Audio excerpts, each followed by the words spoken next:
बिस्मिल्लाहिर्रहमानिर्रहीम। काफ़ी दोस्तों की फ़ोन कॉल आई कि हकीम साहब भूख नहीं लगती, ख़ासकर जब से ये बकरा ईद गुजरी है, गोश्त खाया है, उसके बाद भूख मर सी गई है। तो मेरे भाइयों, ये मैदे की कमज़ोरी और जिगर में हरारत की वजह से भूख कम लगती है, क्योंकि तबखीर का अमल इसमें ज़्यादा होना शुरू हो जाता है, गैस बनना शुरू हो जाती है, जिसकी वजह से भूख नहीं लगती। आज का हमारा जो नुस्खा है बहुत अच्छा है इस मामले में।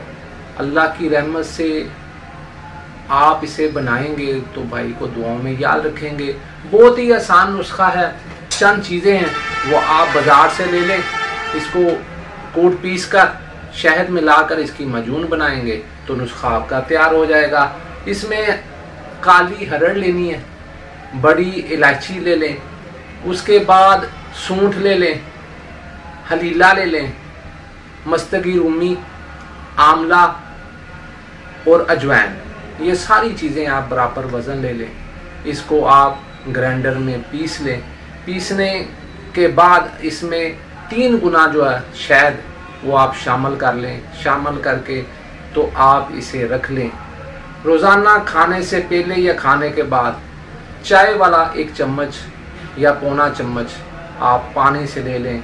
इंशाअल्लाह बारिक ताला इससे मैदे को कुव्वत भी हासिल होगी और भूख भी खूब लगेगी। भूख जो है, अगर आप अच्छा खाएंगे तो आपकी अच्छी सेहत होगी। अगर आप सोने का नवाला खाएं लेकिन वो आपको लगे ना तो वो मिट्टी से भी बुरा है। और अगर आप सूखी रोटी खा लें, अगर वो आपके जिस्म में हजम होती है सही तरीके से और उसका पाखाना सही आता है, तो यकीन करें वो सूखी रोटी सोने के नवाले से बेहतर है। तो खाना में जिस्म को उस वक्त ही सही तौर पर लगता है जब आप भूख लगने के ऊपर खाएं। ज़बरदस्ती का खाया हुआ खाना तबखीर के अमल में चला जाता है, वो मैदे में और बहुत सारी खराबियां पैदा कर देता है। तो भूख ना लगना, इसकी आपको फिक्र करनी चाहिए। ये हमारा आज का नुस्खा बहुत अच्छा है, तो दुआओं में याद रखिएगा। इंशाअल्लाह बारिक तआला मिलेंगे अगली वीडियो में। अल्लाह हाफिज़, अस्सलाम।